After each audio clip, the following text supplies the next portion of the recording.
So this is something that this type of project is something that I've been thinking about for a while. Yeah, it kind of did start with the "where are you from" type of question, and the number of people that were so surprised, and it didn't make sense to them that I could be Indian and also from East Africa. They were like, "Oh, but you're not black, blah blah blah." No, but you're Indian then. And I was like, no, but we can't forget that actually my parents and my grandparents were born in East Africa. So it's just this weird thinking about where am I from, and why don't enough people kind of know that there are so many Indians in the UK that are from East Africa, and that we have had a creative output. There are interesting people doing interesting things from this. People who have shared this migration journey with us. So I was just thinking about how can I put this into some sort of exhibition or show this 3-part migration that's happened in a creative way. But the more I was thinking about it, and kind of that a lot's kind of happened in personal life as well, related to this actually in the past year or two, and it just made me think about family photographs more, vernacular photography, amateur photography that's taken by our family members to document our everyday lives and the weight of memory that they carry.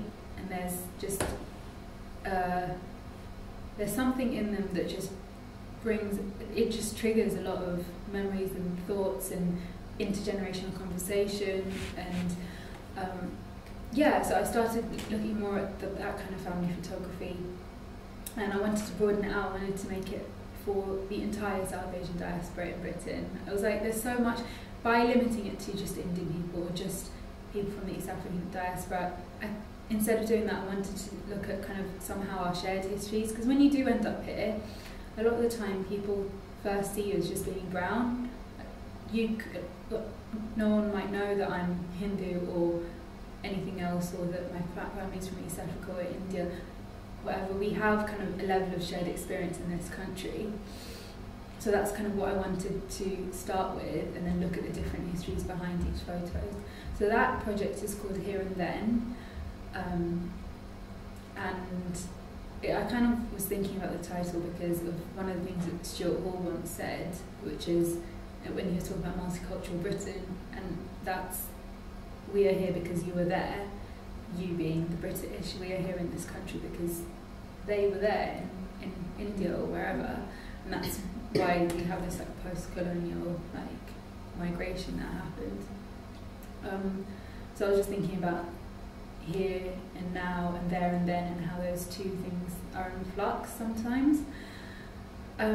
So as I was talking about that project to a few people, I was introduced to / bumped into another girl called Aisha Waheed, who is Pakistani from Manchester, and she's looking at her family archives, but specifically her granddad's video footage from partition. And he was an early amateur videographer. He's got footage from partition and when he came here, and he also sets up a publication called Avaz in Manchester for the South Asian community there. So we were talking about what we can do, and it was interesting that two people are having the same sort of ideas. Obviously there are more of us, and we wanted to create some sort of network. So we just came together with another girl. I say girl, but she is a woman. We are all women. And her name's Farah, and she's Kashmiri, and she's also interested in storytelling. So together we formed a collective called Patchwork Archivists, and we're running our first event on decolonial archives and South Asian diaspora in June. And the thing that kind of brought us together is that we were all thinking about why is it that our history is constantly being told to us by a mainstream white institution. Why is it that we rely on these institutions to tell us our own histories, and when we do receive them eventually through much digging, as in I know that I wish I had known certain things when I was younger, and I know that there's still so much that I don't know. Why is it that when we receive those histories that they're also filtered through that colonial lens? There's so much that's left out, so much that we don't know that has been erased.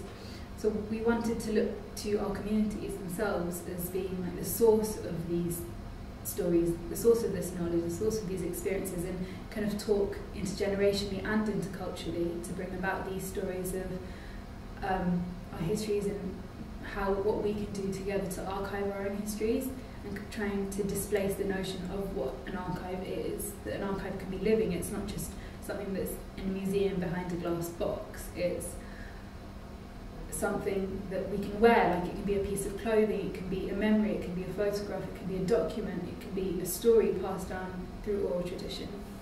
So that's what we really want to do, is just emphasise that, in that storytelling between us, and think about archiving our own histories for us and by us, not for anyone else or not by anyone else. So yeah, that's what I'm thinking about at the moment. Shall I carry on? Because I feel like we could. This is just like running off my tongue, because I was running a workshop yesterday based on, like, Patchwork Arborist was at DIY Cultures at Rich Mix. So we were running a workshop on certain things like that. So yeah, that sounded like a long speech, but actually it was just happening all in my head. Yeah, but I don't know what you guys have. Yeah, so personally, my dad was born in Uganda, Kampala. Yeah. And my mum was born in Nairobi in Kenya, and we're cousins. So our dads are brothers. Paternal, and yeah, so our dads came here in October 1972, so that was right at the point where it was pack your things and leave right now, and they stayed in a refugee camp in Wales when they arrived here, and then eventually were relocated to Kilburn, and then eventually relocated to Harrow, northwest London. And my mum's was, I think, it wasn't forced migration, it was more economic migration. They moved to leafy suburbs in Finchley. I mean, it was difficult, it were hard times, but the element of expulsion wasn't there as much for my mum in her own lived experience. Did you describe what was going on in Kenya at the time that kind of made them want to be? My mum was 2 when she came here, and my dad was 11. My mum doesn't remember anything from back then. One of the reasons was, I've spoken to my granddad about this actually. So my maternal granddad was born in India, but my maternal grandma was born in Uganda. And my paternal grandma was born in India, my paternal granddad was born in Uganda. So we've got that 3 generations type thing. But my granddad, my mum's dad, said that he had a job offer in Kenya, and he thought that why not? That's where the prospects are, that's where the opportunity is. Let's move there. And he moved his family there, and they had a really good life there. They really enjoyed it. My grandma was a school teacher in Kisii, and my granddad, I can't remember what, I don't know if he was a salesman or if I think he did a few other different jobs. He's done stuff in law as well. But yeah, it's interesting because my mum's dad was actually telling me yesterday about the time that he was thrown in jail in India during the independence movement. So he was one of the people who was fighting for India's freedom, and him and his group of activists were collectively thrown into jail for a number of months. And so yeah, it's interesting that he's been through that side of the independence movement. My dad's side, I don't think they were that much involved in. Well, they were just, I think, just really heavily based in Uganda. They were, yeah. Like our great grandfather and grandfather used to have several coffee factories. Yeah, they were doing really well. Like when I hear my dad talk about his childhood, he sometimes says that, you know, your dad's my dad is older than Priya's father. Yeah. Only by like 3 years, I think. Yeah, but still enough to remember more about what he it was talks like so in vividly Uganda. about the times that he had in Uganda. He was about 13 or 14 when he came to the UK, because Gaffer was 11, right? So yeah, but the times that he had in Uganda, He was bitten by a dog. he was bitten by a dog. He does. which is why I think that's why we're not allowed to have a dog. I don't know, still trying to push it. But I think it was quite traumatic. I still remember that. I just don't know. Because I just remember that being like the one story that I know that he's told Yeah, I about just being remember Uganda. Just that. because when he was describing it, I was just imagining it being like a random stray dog Yeah. in Uganda, just like. Yeah, but now, even when I was a kid, if I go to a park, my dad's like, come away, there's a dog. Just get away from it. Are you scared of dogs? No, I love them. I really, really want one. How long have I been trying to get one? For a long time. But yeah, but the times that they've had, Dad always says, like, you've had, everybody has done the best that they can for us to have our lives here, but like, you don't know the freedom that we had, like Gaga. Just, they're 3 brothers, but my dad and Priya's father were like the elder 2, and the freedom that they had of just living in Uganda, and the huge community with like, the cousins and all their friends and all their neighbours. It's quite idyllic when they describe it. Even when my grandma used to describe what Kenya was like, even that was so idyllic. Yeah. But then What were the descriptions? Things like they'd talk about going to the kind of like a drive-in kind of cinema sort of thing, and they'd be like, we'd get this and my grandfather used to like drive a really big lorry. He's like, we'd all be in the back, there'd be all these snacks, like all of the aunties, pepper out. Like we wouldn't even wait until we got to the cinema. We'd be eating snacks on the car, and we'd get the car and go like there. Indian snacks. And just things like that, like just things that they used to do when they're growing up. He talked about how my dad and Priya's dad used to throw Lego at each other when they used to fight, and he's like, it really used to hurt. But they just had a very like wholesome. It sounded like they had a very wholesome child, and I think that like being taken out of that and being put into living here and life here, like I still think that it's affected him like to this day, like who he is, how he expresses himself. To come away from something like that and to be put into something so very different. How was it different for him? Can you describe how it's different? He was made to feel like an outsider at every moment. When he came here. And also, I think he was old enough as well to feel exactly. that, like, because he wasn't a child and kind of. I forget it. Yeah, and he was in it quite a tough. Like he said, he was in quite like a rough inner city school where like take no prisoners kind of thing, and he was used to school being that the teacher walks into the room, everybody stands up, everybody calls the teacher sir, like really strict, and then they'd always have to have like their hair perfectly oiled and everything like that at school back in Uganda, and then to come here and he's like, there'll be kids like, throwing things at each other, and he was just like it was a huge shock for him to be like, how can they be disrespecting the teacher like that? Or it was just a completely different culture.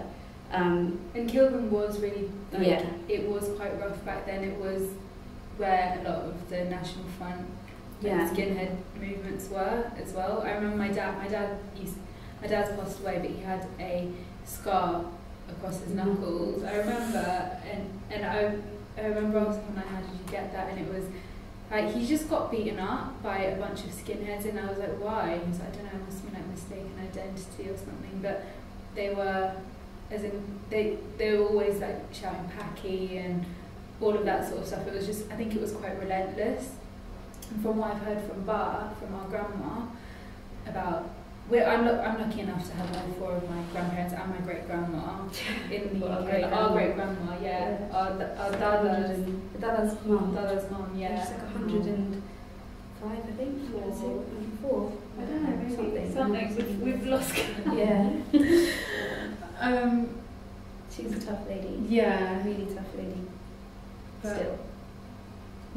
I remember my bar saying, because I think back for her, specifically for my grandma, who was quite sheltered growing up, she was born in a village in India, married off, moved to Uganda. That was a shock enough for her, from going to a small village to then, and it's true, like being surrounded, like for her, like the shock of like Africans was also different. But then obviously she settled, that was where all her family were, her friends were, she kind of felt home. There was, especially for a woman, I think, like her, whose main role she felt was being a housewife and a good mum, she had that support system around her. There was all of the vegetables and food, all of the Indian stuff that you could possibly want to make for your family. Whereas when they came here, they were like, all we had was like potatoes really to make food with them, because we're vegetarian as well. So they were kind of like, well, we don't have any spices, what do we do? So obviously that was jarring for her, like how do I reconfigure my role as being a mum and a wife? Not only that, my grandfather's the eldest of 7, I think, or 8, so he's the eldest, and she was the one who looked after all the kids, like all of his siblings, like taught them all how to cook. She was the person who had to do all of those things. And she was really young when she was given that role, and she grew up in that role. Yeah.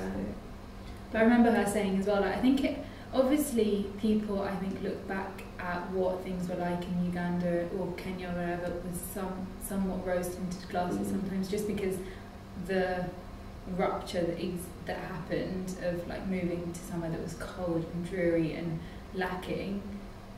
There's such a distinct contrast between the two. I just remember my grandma saying like that. I remember her describing the flat in Kilburn, that there were like rats, and they didn't have a fridge, so they hung their milk out of the window, like bags of milk out of a window, and that was how they kept the milk cold. And I think, it was obviously a feeling like that life of poverty, and having to leave everything behind, like leave the coffee business, leave all of, like, I think the jewellery must have been like so much of that. The day that they had to leave, somebody had knocked on the door, this papa said, which is quite weird because it was like a really condensed version of obviously what happened.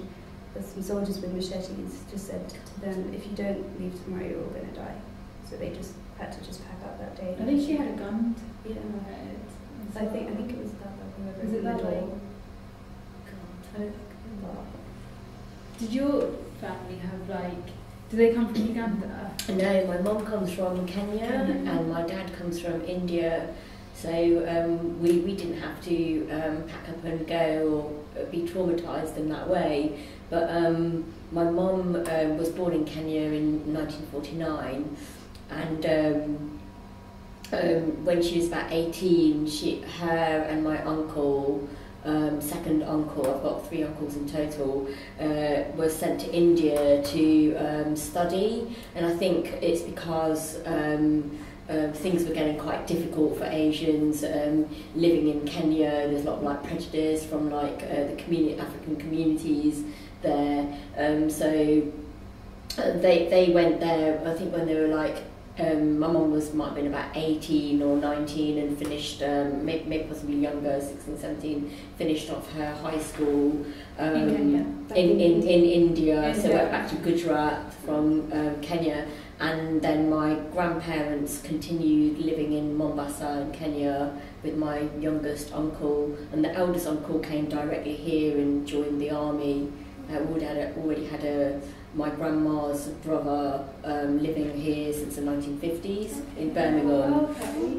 That's really so early. It is really early. Yeah, so they were, I don't know, 1950 what, but so he came over here, joined the army, and then my mum came over when she was about 20, 21, and met my dad, who was already living here from the 1960s, from about 66, and moved to Leicester. So they met through like some introductions. I don't know how, but what some was family Leicester like introduction. back then? Because I know now it's like a little India sometimes. Yeah, I think. I mean, I've been doing a bit of research, like just reading into like what Leicester was like, and just drawing upon my own kind of experiences. So I was born in 72, and had like my primary school, and then went to secondary school about 82, I think, or yeah, I went to secondary school 82, and it was very, very racist. And the whole thing, like what you said about your dad, we all experienced that. And I had, like, in fact, I had something called a spit diary that I had at school. I made when I was about 12, and I recorded how many times I'd been, like, racially abused and spat at. And I think diaries were, I was like, why did I write a diary? But I think there was a time of like that, the diary of Adrian Mole, and I think he's from Leicester as well. So we learnt that at school. That's so nice that created a generation like of diary people. Yeah, so I thought I'd record this. But it was like really like, and I gave up after a couple of weeks, but basically we used to be spat at and called a packy like 3 or 4 times a week. And I always had like some tissue in my pocket to like wipe off what someone had like spat at you or thrown something at you. But look, from reading, I didn't know this at the time, but I think Leicester was one of the most racist cities in the country, and it was a bit of a hellhole, and it isn't now, because like people have like you know, our parents' generations have kind of worked with the councils and like work in the council to like get it harmonious, and it is one of the most harmonious cities now. But I remember like earlier on when we were at primary school, and my mum used to say like, oh, we never walk down this street because the white people are going to shout at you, so you avoid like certain areas. And we all lived in that area, and there's like loads of like you know, skinheads and lots kind of like around. So it's interesting how now when people talk about community, ethnic minority communities in Britain, how they kind of say it like, oh, they stick to themselves and they don't talk to anyone else outside. But then when you have that experience of like there's certain streets you just don't walk down, obviously for survival you stick to the people that you feel safe around. Especially when you've got young kids. And I think, I mean, although like even now, like although like Leicester is a harmonious city and it's kind of on the map for being like very diverse, and there's lots, you know, we've got the biggest Diwali celebrations outside of India happening in Leicester, and loads of, you know, it's famous for its curry shops and that. It's still, I feel it's still segregated to some level, not in a way that it was like in the past, but you certainly don't see many mixed race couples walking around, for example, and you know, there's still certain areas that people live in.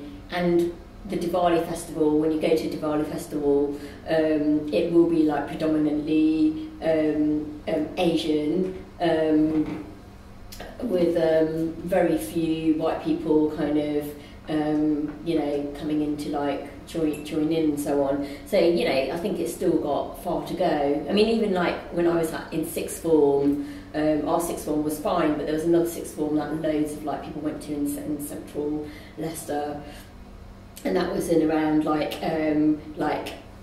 between 88 and 1990, that time, and they had like a separate common room that all the Asians like sat in, and a separate common room. They just happened to have 2 common rooms, but people just like gravitated to like totally different common rooms. And then the few random people, Asians, who went to like the white common room might get called stupid names like coconut or whatever.